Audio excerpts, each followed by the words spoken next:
Perkenalkan, saya Felicia Parsku Triananto, NPM 1916040 dari PGSD 4A akan menjelaskan sedikit materi berkaitan dengan RPP yang sudah saya buat.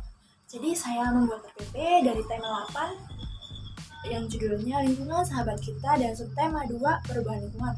Di situ membahas tentang kegiatan ekonomi di Indonesia.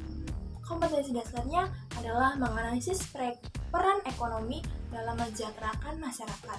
Yang kedua, menyajikan hasil analisis peran ekonomi dalam masyarakat untuk mensejahterakan kehidupan. Di sini siswa diajak untuk mengidentifikasi jenis usaha, keragaman jenis usaha di lingkungan sekitar siswa. Kita akan langsung bahas jenis usaha dalam masyarakat. Ada 3 jenis usaha dalam masyarakat. Yang pertama, ada perindustrian, lalu perdagangan, yang ketiga ada jasa. Penjelasan yang pertama, kegiatan industri. Apa sih kegiatan industri itu? Kegiatan industri adalah kegiatan mengolah bahan mentah menjadi barang jadi ataupun setengah jadi. Industri itu ada yang besar dan ada yang kecil. Industri besar biasanya menggunakan peralatan yang besar, modelnya besar, tenaga kerjanya juga besar.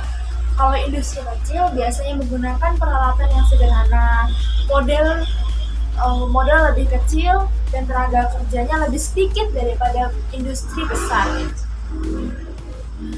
Contoh perindustrian yang besar, misalnya ada industri mobil, tekstil, lalu baja atau besi seperti itu. Kalau contoh industri kecil itu ada pabrik tahu, pabrik tempe yang sederhana. Kemudian ada perdagangan. Perdagangan itu apa sih? Perdagangan adalah jual beli yang tujuannya adalah memperoleh keuntungan. Kegiatan ini juga meneruskan proses produksi dari kegiatan industri besar dengan tujuan memudahkan konsumen. Jadi dengan adanya perdagangan ini, barang-barang yang setengah jadi itu diolah lagi, lalu ditingkatkan nilai jualnya, lalu diteruskan ke konsumen sehingga konsumen bisa langsung memakainya. Misalnya untuk pakaian. Nah, industri besar sudah menyediakan kainnya, lalu pihak perdagangan membuatnya menjadi bentuk baju yang bisa dipakai. Kalau misalnya tidak ada perindustrian dan perdagangan, konsumen tidak ada. Mereka akan membuat kainnya sendiri, menyelam kainnya sendiri, menjahit baju sendiri. Nah, itu gunanya industri dan perdagangan. Yang ketiga, ada jenis perekonomian yang dihasilkan dari kegiatan jasa.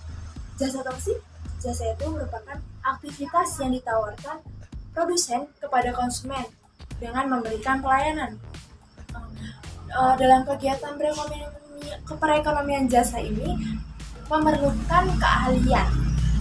Biasanya yang disebut dengan kegiatan perekonomian jasa ini adalah guru, dokter, pengacara, montir, teller yang tidak ada produknya, tapi mengabdikan tenaganya untuk melayani orang lain. Nah, demikianlah penjelasan dari kegiatan ekonomi di Indonesia. Dari 3 kegiatan perekonomian tersebut, siswa pasti tahu beberapa contohnya yang dekat dengan lingkungan mereka. Sekian dari saya, mohon maaf jika ada salah kata. Terima kasih.